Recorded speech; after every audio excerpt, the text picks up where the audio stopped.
आपल्या चरणी येऊ द्या. शुभम भवतु शुभम भवतु शुभम भवतु. हे माझ्या भक्ता, कैलास पर्वती माता पितांची चरणसेवा करीत असता तुझी दीनवाणी हात ऐकली आणि या रंगमंचावर प्रकट झालोय. असं कोणतं संकट आलं? खतम कर रे भक्ता.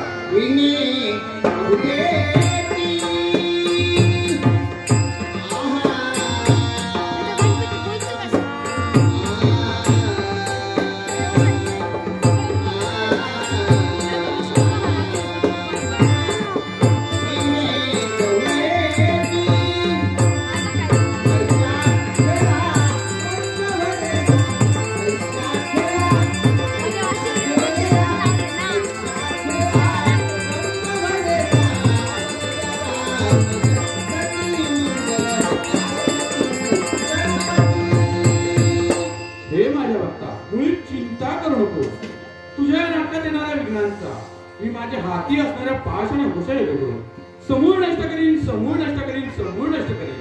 अन्य तुझी काय इच्छा?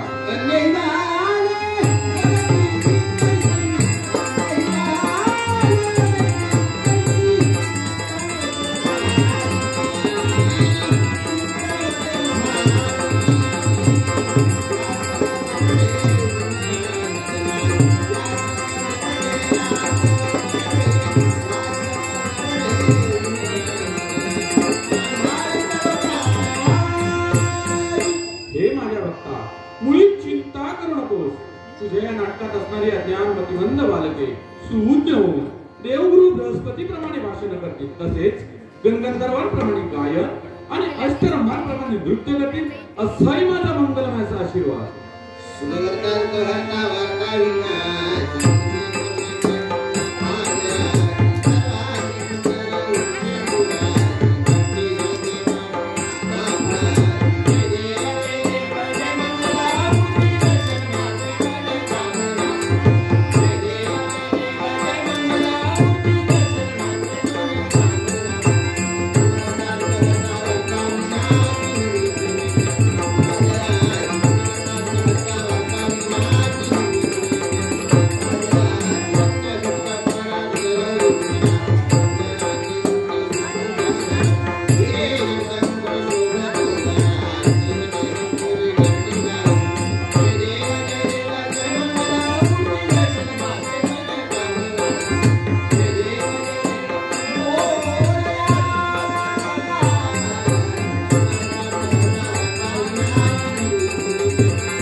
सुरुवात कर. माझा मंगलमयाचा आशीर्वाद सदैव तुझ्या पाठीशी आहे. बजा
शिष्य जातोय, प्रत्येक शिष्य त्या देवाबरोबर युद्ध करण्यासाठी जातोय, पण काय पदरी पडतंय ते अपयश, अपयश आणि अपयश. प्रत्येक शिष्याला युक्ती प्रयुक्तीमध्ये प्रावीण्य मी मिळवून दिला, पण काय उपयोग, एक सारखी पदरी पडते ती हार हार. काय उपयोग या शुक्राचार्याच्या विद्येचा, पण काहीतरी केलंच पाहिजे. या देवतांचा शेवट मला करायचा आहे आणि माझ्या अंगी असणारी ती संजीवनी विद्या याच क्षणी या सागर तटावरती आलोय, तो फक्त आणि फक्त एकाच गोष्टीसाठी, त्या देवतांचा शेवट करण्यासाठी. पण एक सारखा विचार एक सारखा विचार करतोय, मार्ग मला काही सुचत नाहीये, पण काय पाहतोय ते त्या ठिकाणी पाहतोय एक सारखी मला हाडं दिसताय आणि त्याच हाडांचा उपयोग करून त्या कपटी देवतांचा शेवट मग असाच करावं. त्या हाडांवरती माझ्या अंगी असणाऱ्या संजीवनी विद्येचा प्रयोग करा, संजीवनी विद्येचा प्रयोग करा, संजीवनी विद्येचा प्रयोग करा. ओम नमो भगवते वासुदेवाय, ओम नमः शिवाय, ओम नमो भगवते वासुदेवाय, ओम नमः शिवाय.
तुझी मातृदेवता, तुझी पितृदेवता कोण असेल? नाव आहे त्याचं गजासूर. माझी मातृदेवता. मग माझा जन्म झाला, माझी मातृदेवता कुठे आहे? का म्हणते? अरे तुझी मातृ पितृदेवता या विश्वामध्ये जिवंत आहे.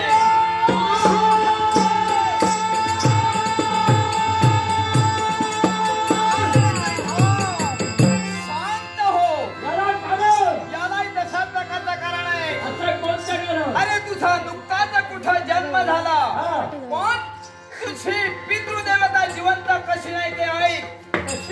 अरे या विश्वामध्ये असणारी त्रय देवता ब्रह्मा विष्णू आणि महेश, विश्वाच्या देवता ब्रह्मा विष्णू महेश, ज्या शिव शंभू महादेवाने स्वतःच्या पुत्राचं शिर धडापासून वेगळं केलं.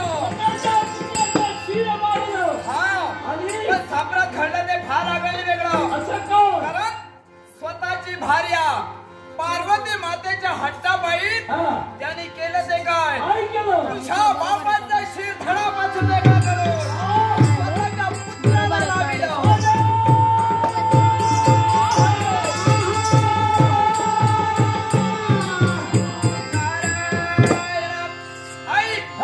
अरे त्यांचा पुत्र जन्मात तो त्यांचा पुत्र जिवंत झाला.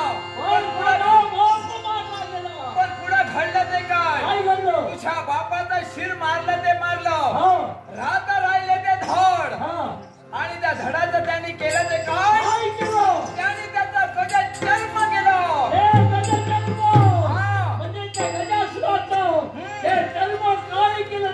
त्यांनी स्वतःला बसण्यासाठी म्हणून त्याचा वापर केला. एवढाच नव्हे, राहता राहिली तुझ्या पित्याच्या हस्ती, पण त्याच हस्तीचा वापर त्यांनी कशासाठी सुद्धा केला नाही.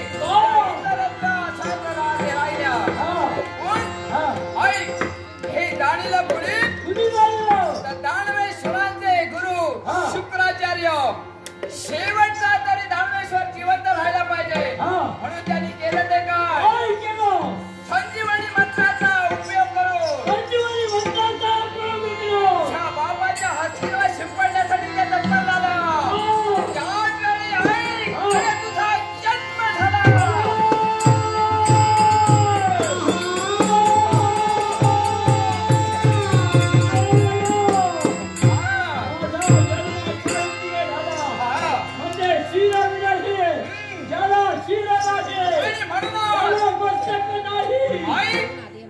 याच्या पुढे विश्वामध्ये तू शिरविरहित म्हणून तुझं नामाभिजात मी खेळतोय. अरे या विश्वामध्ये तू शिरविरहित म्हणून तुझं नाव कर्कासूर.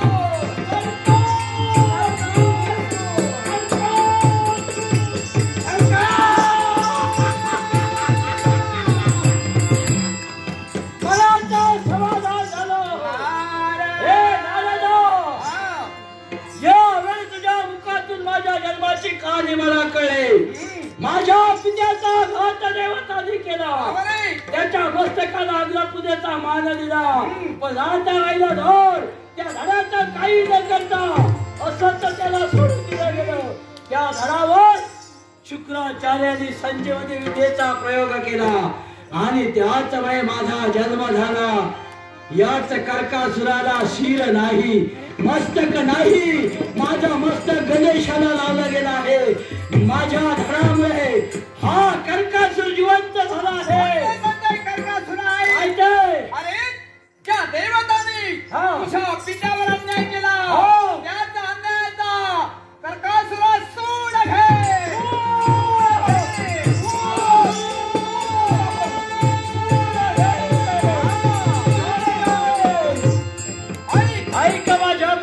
शब्द असे कोणते? याच क्षणी हा कर्कासुर तुला शब्दाने सांगतो आहे. ज्या माझ्या पित्याचा गजासुराचा घात या देवताने केला, त्यात गजासुराच्या वधाचा बदला घे. एकेका देवताला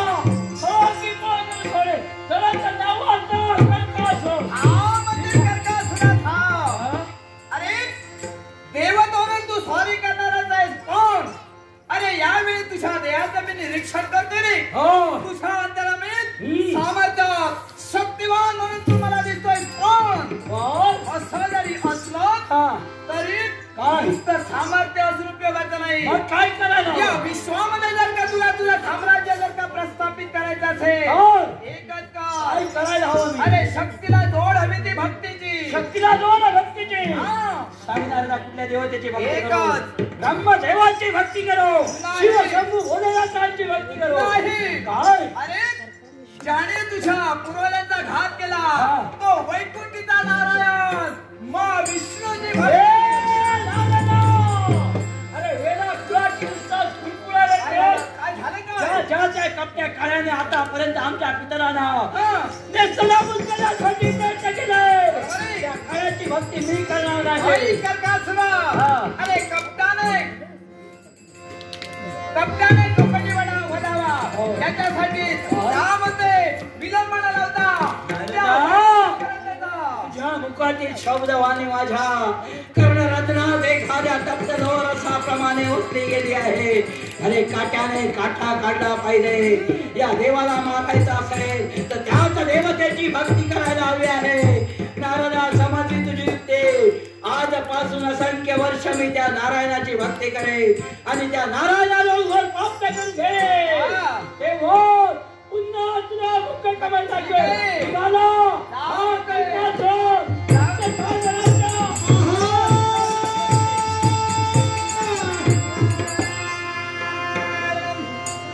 वारे कर्कासुरा महाविष्णूची भक्ती करण्यासाठी तिथपर्यंत निघून गेले. पण हे देवा, हे वैकुंठी जाणार आहे ना करता